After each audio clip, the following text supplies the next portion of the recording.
7th NEMIS Academy webinar. And I'm super excited to see all of you guys joining our webinar, and especially some new attendees are coming, and it's extremely inspiring for us. And we are just more and more motivated to bring more experts like Jeff Banks today. So, first of all, before we start, I would love to do a very brief technical checkup. Just put in chat room plus if you hear me well, see me well, so we can go on.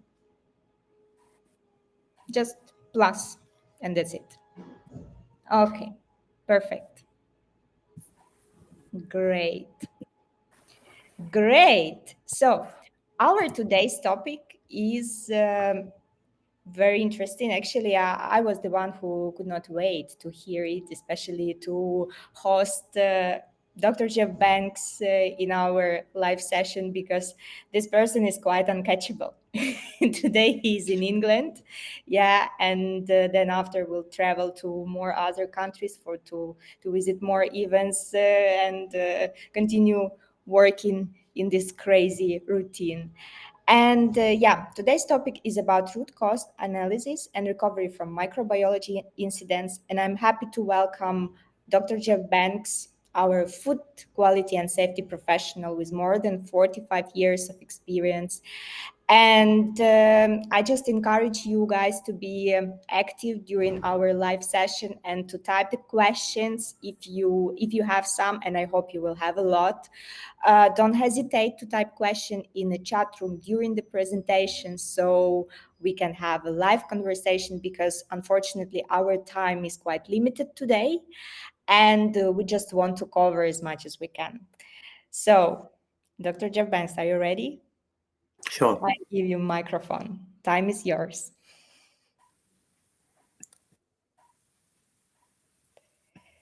Just tell me when should I share my screen. Sure, please share the screen. That would be great. Good afternoon, everyone. Alina is going to control the slides, so that leaves me with one less thing to do. First of all, I'd like to thank NEMIS for the opportunity to talk to you. The original talk was scheduled in March, but unfortunately, due to how busy I was with incident management at the time, we had to postpone the talk to now. Anyway, what I hope to do in the next half an hour or so is to share with you some thoughts that I've got, which I've accumulated over many years, about root cause analysis, specifically focused on microbiology food safety incidents, and give you some of my personal and professional views about how these occur, what vulnerabilities there are, how well they're managed, and how perhaps we can do this better in the future. So next slide, please. So to give you something of a roadmap about what I intend to cover, first I'm going to talk about some definitions. What's the difference between an incident and a crisis? Often these terms are used interchangeably, and in fact they're discreetly and importantly different. What we should all try to avoid are crises, but we should expect and plan and prepare for incidents, for sure. I'll also talk about why incidents occur, what's special about those incidents which are associated with microorganisms, particularly pathogens, why they occur. And I'll give you some of my own personal views about some of the golden rules in terms of incident management. Often I've seen incident management done very well, sometimes not done so well. And I think there are some golden rules about how to manage incidents, which I intend to share with you.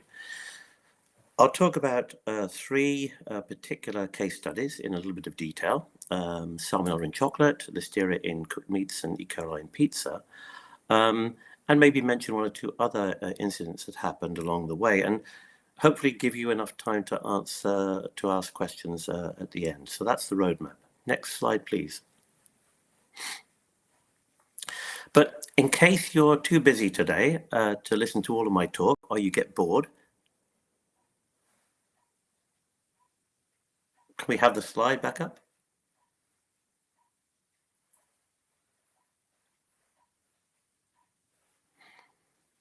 I don't know if you can all see the slides at the moment. I certainly can't. Yep, I think the slide is gone, so I'll ask Alina to try to put up the presentation once again. I'll wait for her to do that.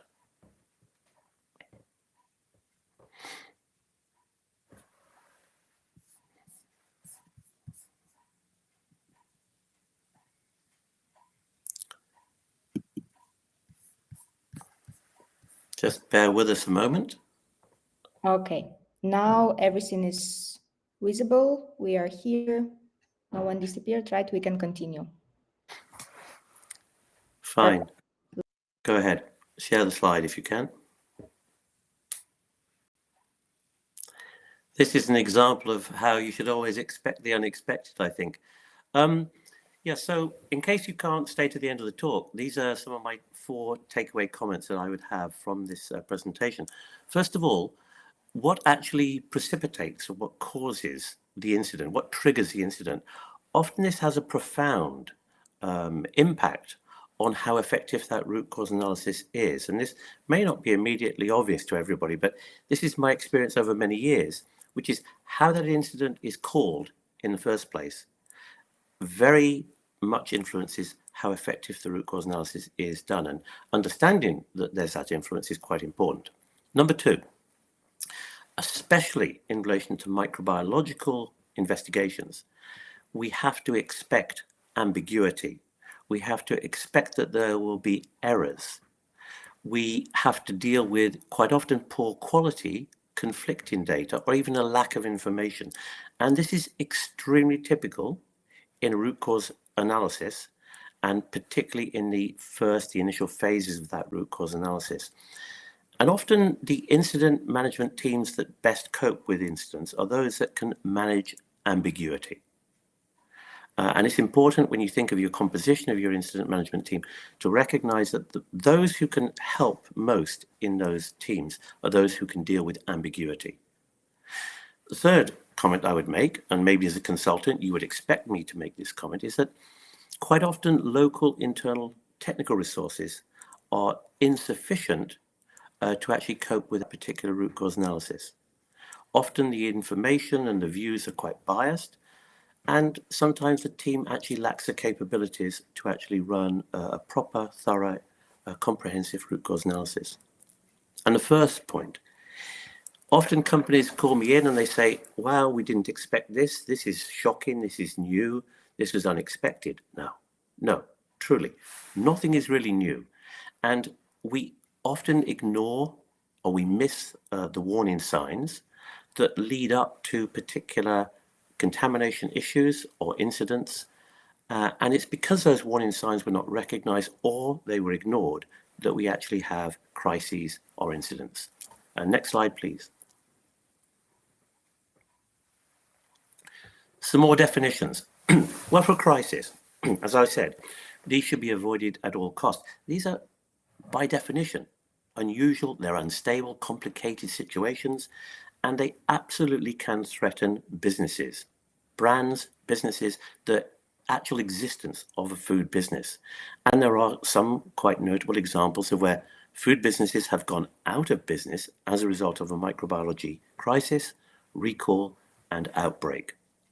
So those crises need to be avoided because they give rise in turn to rather uncontrolled reactions. And fundamentally, it exposes heroes from zeros. And there are many examples of companies that did not manage crises well. So, in contrast, an incident is a situation that could result in a crisis eventually, but typically where well managed can actually maybe only result in some business disruption or loss. However, it's the incident that really we should focus on. Next slide, please. And when I look back over my time in food safety, I think that considering risk, that zero risk really doesn't exist at all. There's almost always some residual risk if we look carefully within our businesses and our product portfolios. And whilst, I recognize this ambition for zero recalls, it's only hopeful and it's only really aspirational. So all food businesses must be prepared for incidents, and so they can avoid crises. And a word about pain. Business pain, felt at the high level of an organization or by individuals, it's felt not just during a crisis, but it's felt many days, weeks, months, and even years after a crisis. And the impact of food safety recalls and crises is felt very deeply. Next slide.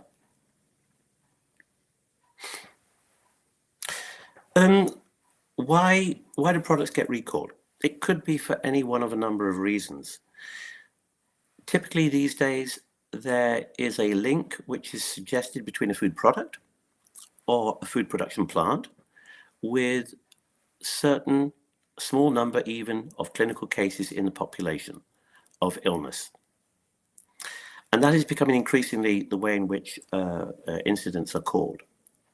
It might be as a result of consumer complaints, which of course should be managed and investigated properly, or it may be because the enforcer or the regulator demands that a company takes particular action. But increasingly, it's the food business itself that actually identifies and confirms that there is a potential threat to public health. And at this point, this obligation to report becomes extremely important. And all those involved in the quality function, food safety function in the business absolutely need to understand their responsibilities about when they must and where they have an obligation, a legal obligation to report. What is interesting is that this obligation to report, the regulation in various countries has strengthened significantly. And it's been strengthened because of some very well documented crises of outbreaks and food contamination in the recent past, in the last 10 to 15 years. And another point to make is that whilst you will read that most recalls are voluntary, it's almost always as a result of the regulator nudging the food business, putting pressure on the food business to actually initiate that recall on a voluntary basis. And there's one simple reason why the regulator often pushes a company to do it. It's because the regulator does not want possible litigation if it's proven in the future that the recall was not necessary. So often they're voluntary, but there's pressure typically from the regulator. Next slide, please.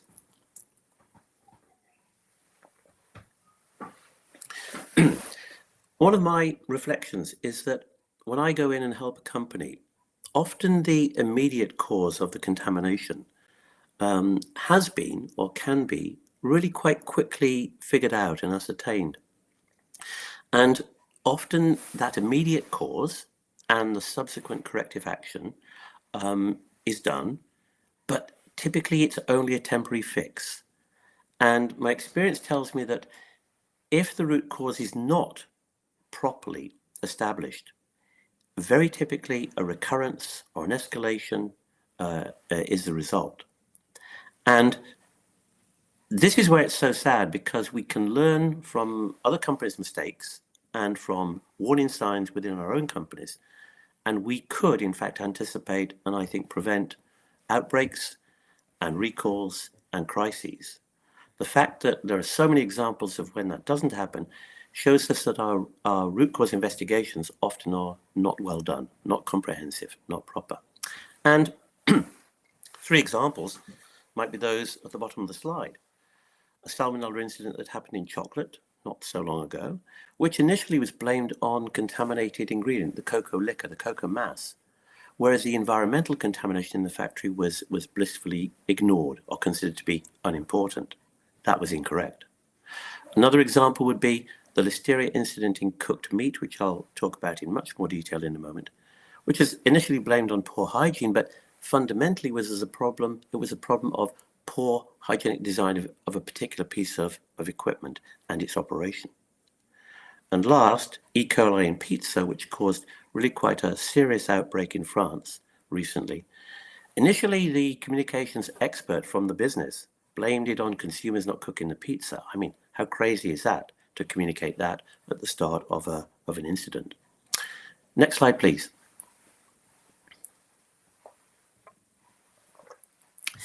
This is a cartoon of chicken licking. And chicken licking, of course, was very anxious and panicked. And Chicken Licken, when faced with a dilemma, a problem, an incident, panicked and said the sky is falling. And this is one of the golden rules of incident management. Don't panic. And it's really important that the first phase of any incident management is to check the veracity, the accuracy of the claim, allegation, or the data. Very often mistakes are made right in the initial phase. The claim is believed, the allegation is thought to be proven, the data are trusted, and this can set off incident management in the wrong direction. And so in the very early phases, it's very important to check the veracity of the claim or the data. Secondly, keep an open mind. The best incident management teams are extremely open. They encourage argument and debate. They accept conflicting views and opinions, and it's very important to do that. Inform and involve legal advice. If you have legal representatives within a company or outside, do involve them and do inform them. Very important indeed. If only for one reason, which is that people involved in legal work often are extremely disciplined and structured and encourage and force incident management teams to take good notes and produce evidence.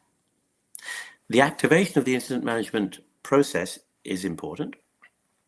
And whilst most businesses have these in place, a common failure is for the team to go what's called off-piste, to use a skiing analogy, which is they deviate from the incident management plan and the process that they themselves wrote, which is a mistake, and it can be a disaster, and it requires good discipline.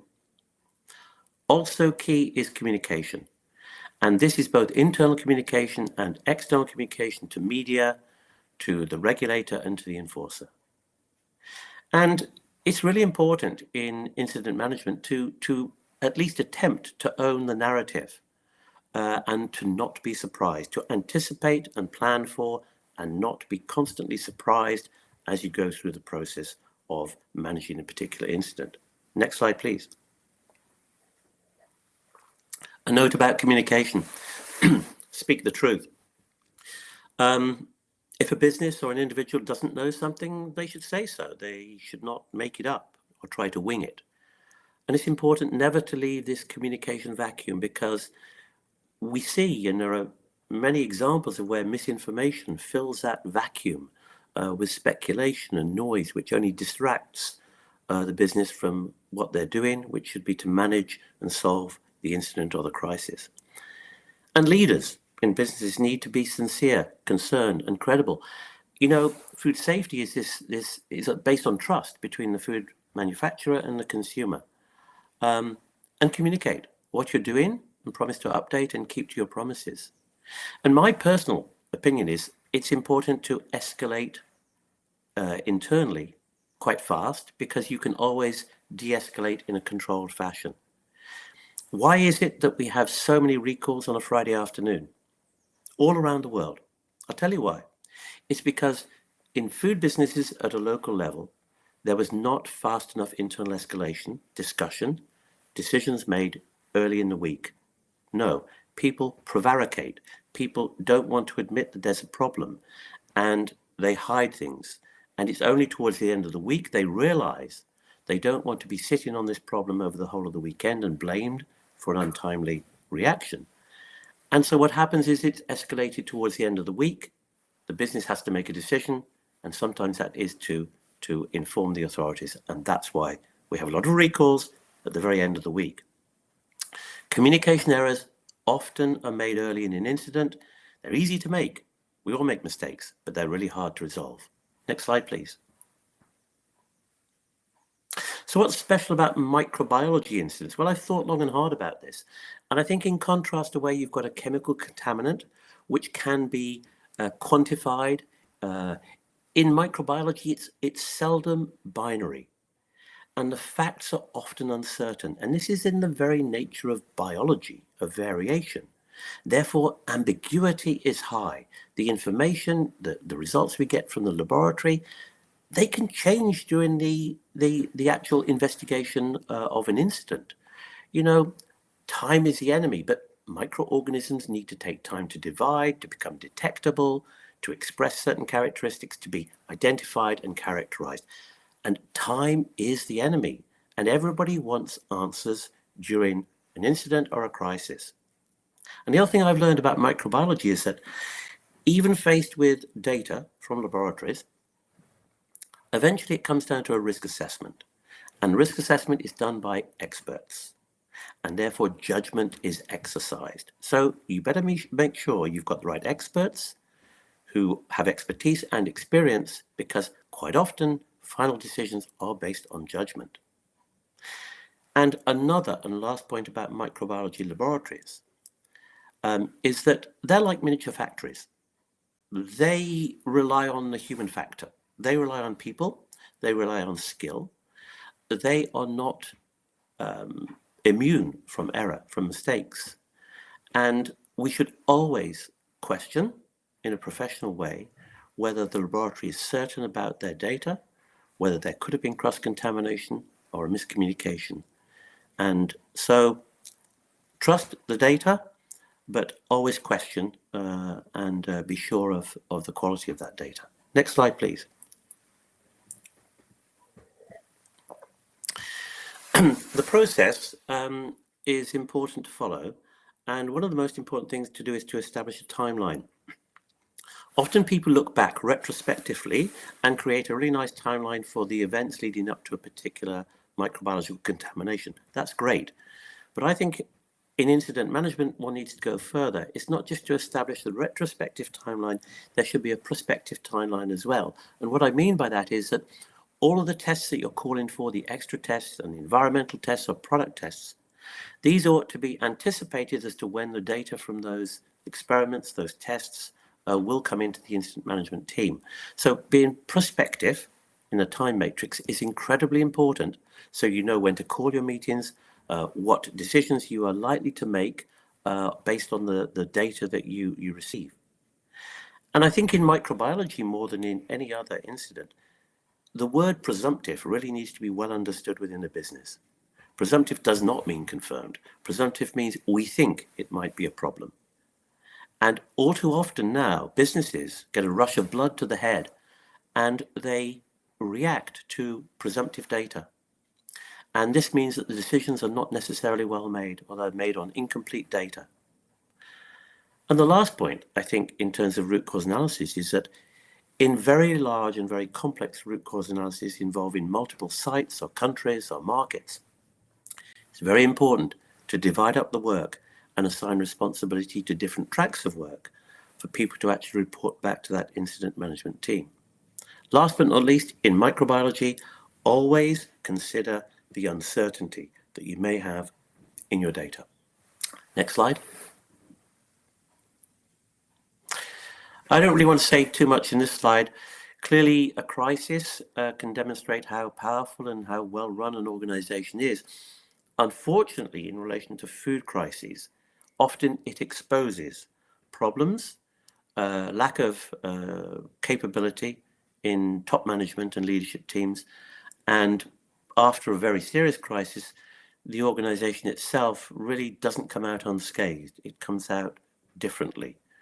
And I think there are several recent examples of where poorly managed crises have resulted in this particular problem. Next slide, please. As I said at the start, crises impact on people, businesses, and brands. And if we even take a recent salmonella in chocolate crisis that happened, even the CEOs are not immune from the fallout and from the investigations and the postmortems that happen after particular events. So how businesses respond in incidents and with crises very much, I think, tells you that there are winners and there are losers. And all too often there are losers in relation to crises. So crises, again, we should avoid at all costs. Next slide, please. So coming on to talk about some specific examples. One example I want to give you is salmonella in chocolate. And this happened a few years ago. And ironically, it was that the business was doing so well that the pull from the market required the production site to run all of its 13 manufacturing lines at the same time. Normally, 12 lines would be in operation, and 1 line would be inspected, maintained, cleaned, and sanitized.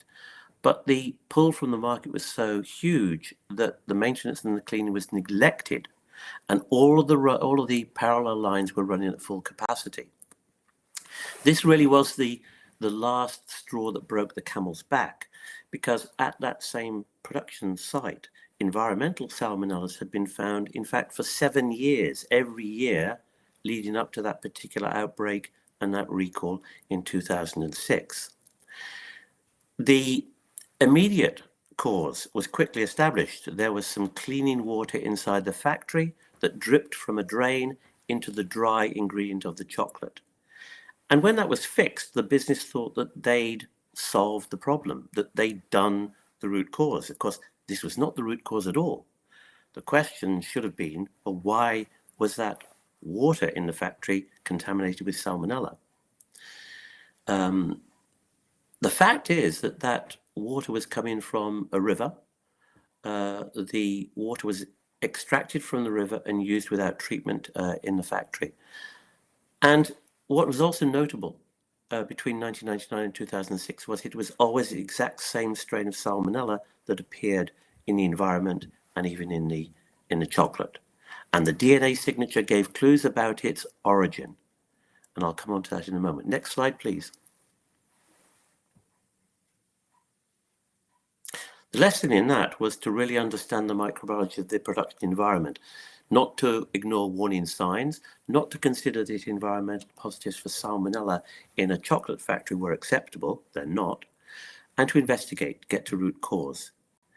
At that time in that company, it was believed that because salmonella didn't grow in the chocolate, it wasn't important. This, of course, is fundamentally wrong. And this is why it's very important as a lesson to verify internally held procedures and views with external experts. An outside view is extremely valuable. Next slide, please.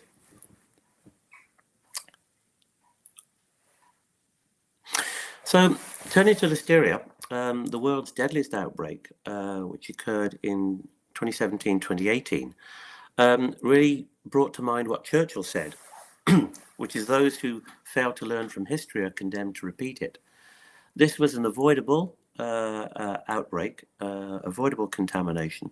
The fact that so many people were sickened and so many deaths occurred was quite shocking, very awful, and also very sad that 40% of those deaths were babies who were actually born with listeriosis, day 0, and they were dead within a week.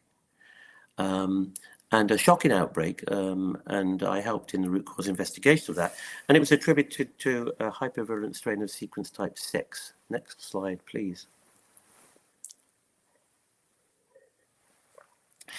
It was believed that it was poor hygiene, but as Darwin told us, you know, if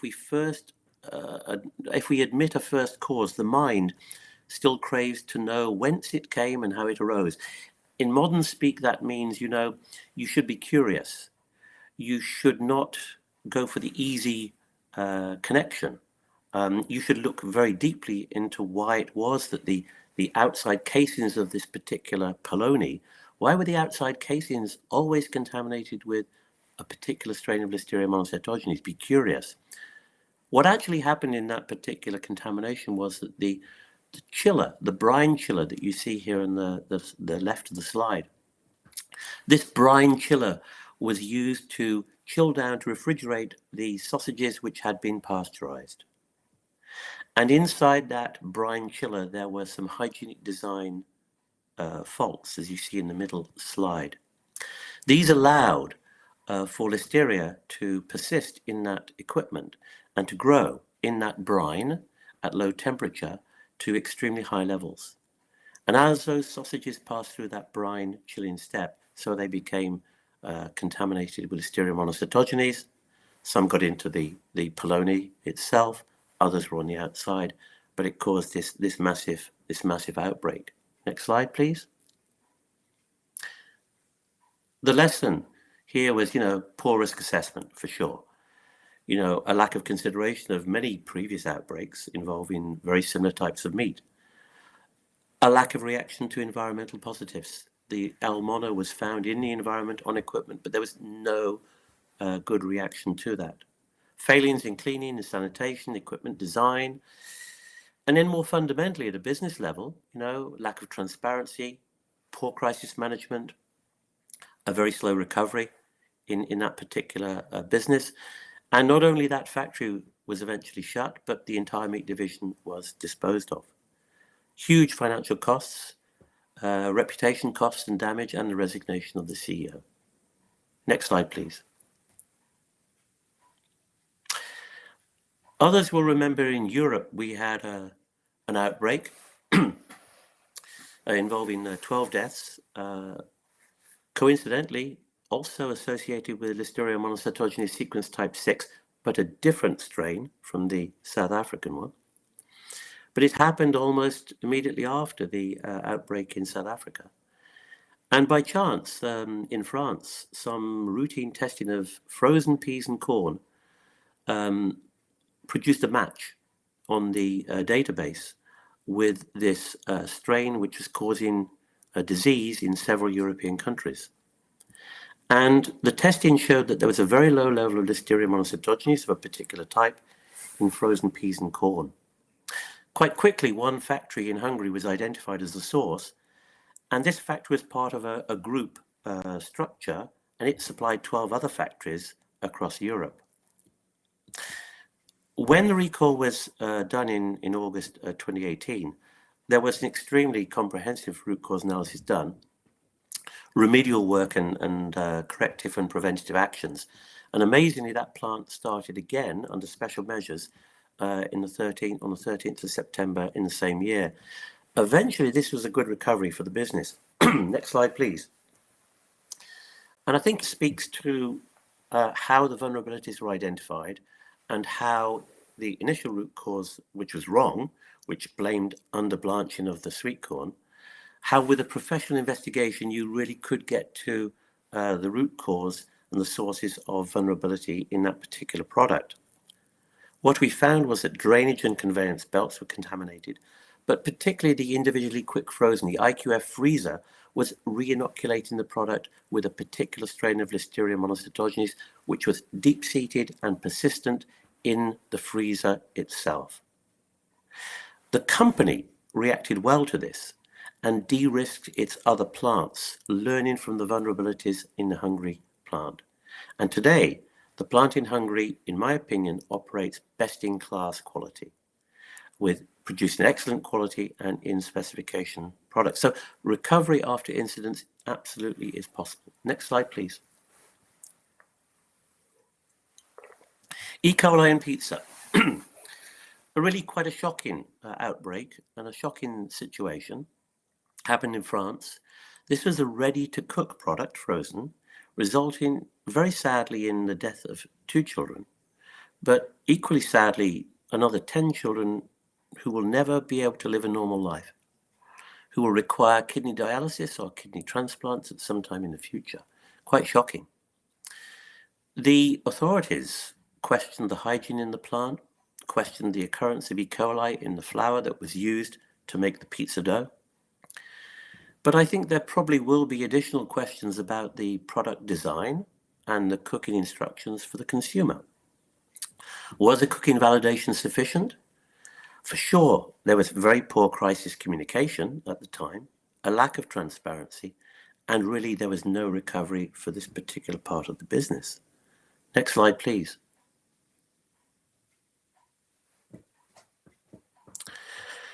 This Nestle Buitoni pizza outbreak recall was a lesson in how not to manage a crisis.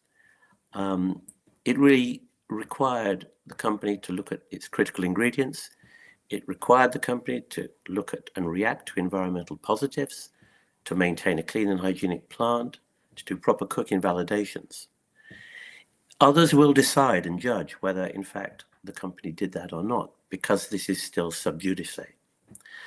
What I thought was particularly sad about this was that Nestle had an almost identical problem in the United States 13 years prior, involving the same organism, E. coli, in cooking dough. And in effect, what Nestle did was simply repeated history. So sad and so avoidable. Next slide, please.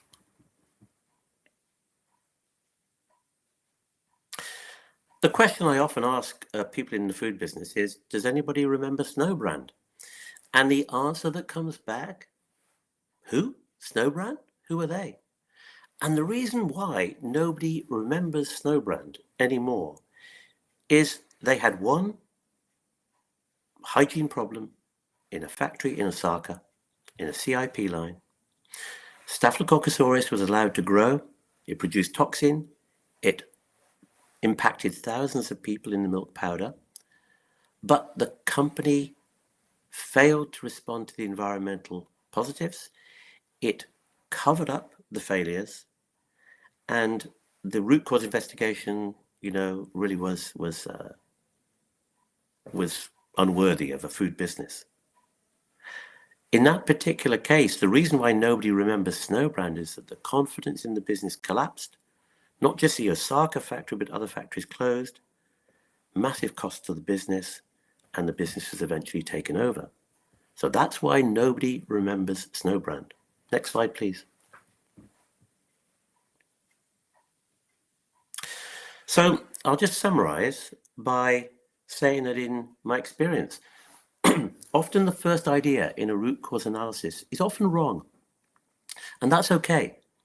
But it's important that the team recognizes that often the first idea of what went wrong is actually wrong itself, and persists in having an open mind, recognizes that bias can exist within local and within a business team, and that allows the incident management coordinator to really have the authority to direct resources and to make decisions. It's ever so important. So, as we learn from Nestle, those who fail to learn the lessons of history are forever condemned to repeat them. At that point, I'll stop. And next slide, I will ask you if you have particular questions.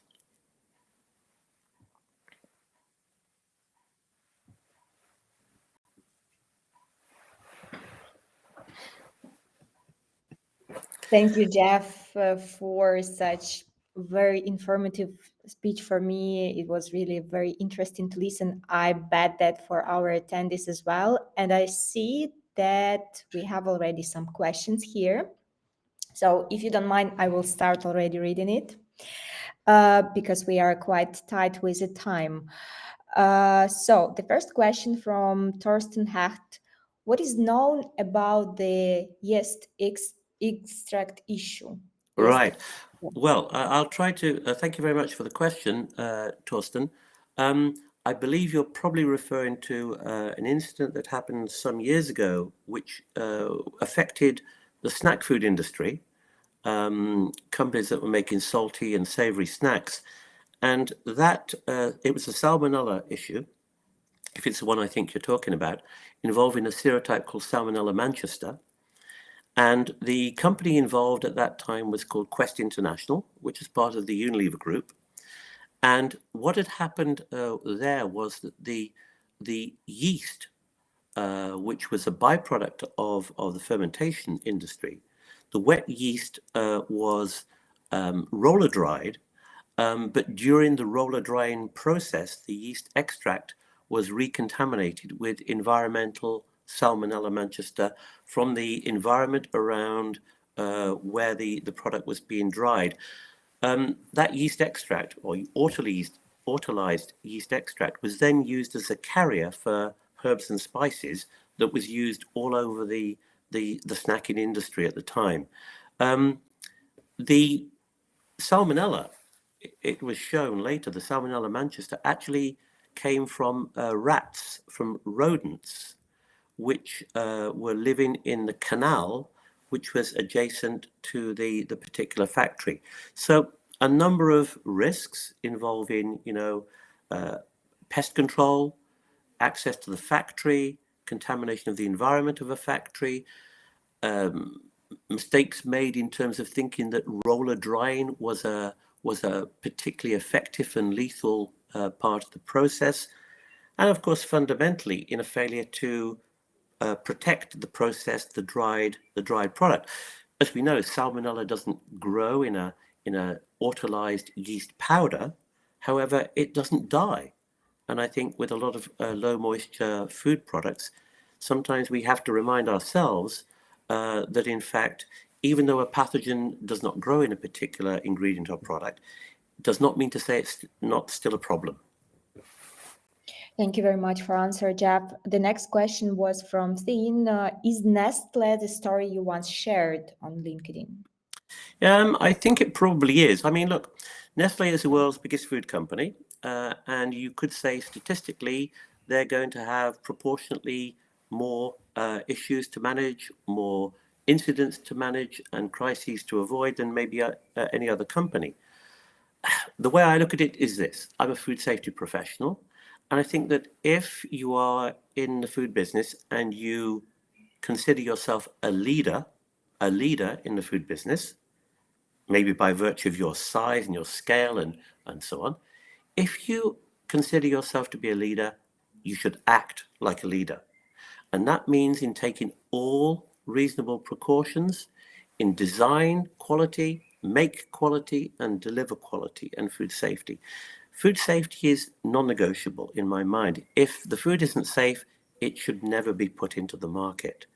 And therefore, as leaders, big food companies actually have a particular responsibility, which is to lead and show the way, to show what good is, so that others can be influenced and persuaded and can follow them. With Nestle, I think, they obviously need to reflect on the fact that there does appear to be some repetition or making a mistake again and again. And, in my view, in large companies, sometimes the corporate memory is rather short, unfortunately. Thank you, Jeff. The next question comes from Martin. Do you recommend any specific root cause analysis methodology for food safety incidents? Why and fishborne, etc.? Yes, the 5 why. The 5 why approach, extremely good. The fishbone analysis, absolutely. When I actually go in and help companies doing investigations, or even in assessing their vulnerabilities, I use a technique which really is somewhat similar to a fishbone analysis. I actually think that there are 6 key risk elements in microbiological food safety. The first is the environment of the plant. The second is the equipment. The third is cleaning and sanitation. The fourth is the process, the layout. The fifth is measurement and testing. And the sixth is people and practices. So when I think about a fishbone, I think about it in terms of risk elements. And it's important to openly, honestly assess in each of those risk elements where the risk is highest in a particular manufacturing site. And to actually then try to progressively de-risk that particular factory or that process according to how critical the vulnerability is in one or other of those 6 risk elements. But specific root cause methodology, very important. It's part of the incident management team process. Getting to root cause is incredibly important. People can use a number of different techniques. The 5 whys absolutely is a great thing to use, the fishbone and other analyses too. And it's important that the team actually looks laterally, thinks laterally and more broadly rather than simply focusing on what they're dealing with locally. They need to pull in and integrate anecdotal information, factual information, information from experts to help them put into context their particular local situation. Okay, thank you. Next question is from Julian. How important is, in your opinion, a proper environmental monitoring program for pathogens to avoid and solve such a crisis? Well, thank you, Julian. I could have focused more on this, but to me, end product testing, it's a safety net, positive release. It's a safety net with very big holes. It really statistically is meaningless in terms of modern food manufacturing and the volumes that are produced. The environmental monitoring program is incredibly important. Typically what I see with companies who have problems is they either had a very weak environmental monitoring program for pathogens, or they didn't react to the warning signs that were being given from results from that environmental monitoring program. So I know it costs money, and it does cost real money to take swabs and to take analyses from factories on a regular basis, but it's so important. When I go back and I look at companies' records and databases during the course of an investigation, I look back over weeks and months and years. If there's been a strong environmental monitoring program, you can actually see the warning signs. You can see the small issues that happen in particular parts of the plant, in particular parts of the process. And with the right mind, you can start to link these together and form a hypothesis about where a pathogen may well be persisting, and also how it's being vectored and moved around in that particular factory. So having a strong environmental monitoring program is incredibly important. I encourage everybody to look as much as they possibly can, as frequently as they can, not just after they've cleaned and sanitized, but at the start and during, at the end of production, because all of these pieces of information are incredibly important, not just to resolve and understand an issue, but to predict and to prevent crises. Yeah, actually, this topic was another webinar, so I hope Jeff will have time for giving this to us. So next question comes from Torsten, again related to the previous one. Yeast, is spray drying safer than roller drying, or same risk? Correct. Yeah, correct. Okay, so Torsten, obviously you're very keen on this this subject. We should talk about it offline, perhaps. Look, I don't think it's a case of saying that spray drying is inherently less risky or safer than roller drying or other types of drying. In fact, I think that one needs to recognize that in whether it's spray drying, roller drying, secondary fluidized bed drying, they all have some inherent weaknesses, and those need to be recognized and managed. Crack testing, absolutely. Crack testing is an incredibly important part of safeguarding equipment, hygienic standards and performance over the course of time. Absolutely support that view. But no, I wouldn't fundamentally say that you can say that spray drying is safer than roller drying. It depends on the hygienic design and maintenance and condition of specific pieces of equipment. Thank you, Jeff. The next question, sorry, I will push a bit because we have not so much time, from Anna. Have you ever come across pathogens in tofu products? Yes. Yes is a short answer. I would say that, yes, I've come across salmonella, E. coli, bacillus cereus, for example, associated with tofu. And therefore, once again, not zero risk. The process needs to be managed properly with excellent hygiene and so on. Yes, you know, people are surprised. We suddenly find pathogens causing recalls and outbreaks and clinical cases from unusual vehicles, unusual foods. I don't think we should be surprised. Microorganisms, you know, are much smarter than we are. They adapt and they evolve to exploit, you know, the niches that we create for them in how we handle ingredients, how we manufacture food products.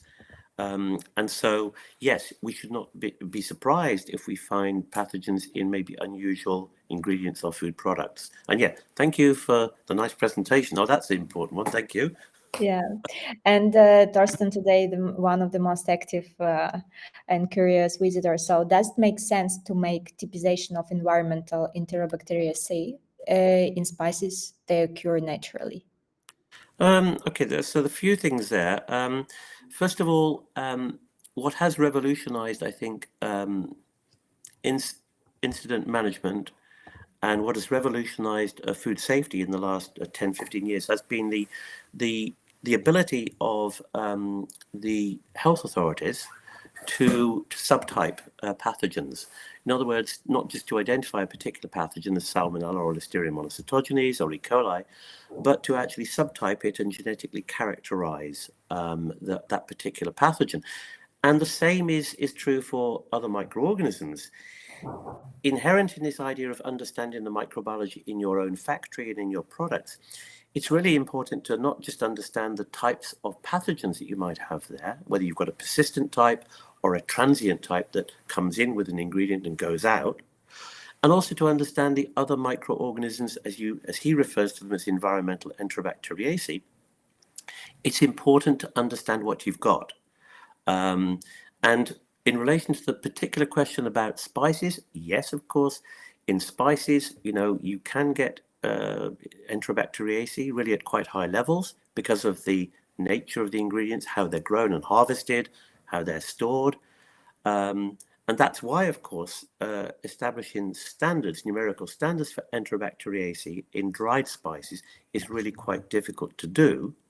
However, we do need to recognize that some of those Enterobacteriaceae in spices and herbs could well be E. coli or salmonella and therefore be of public health significance. Great, thank you. Next question comes from Rita. Only BAM methods should be used in microbial analysis of food, or any lab-developed method can be used to minimize the time of analysis? Okay, so I think the question here, and thank you for the question, relates to the US BAM methodology, which is really the standard method that's used in the USA for food analysis.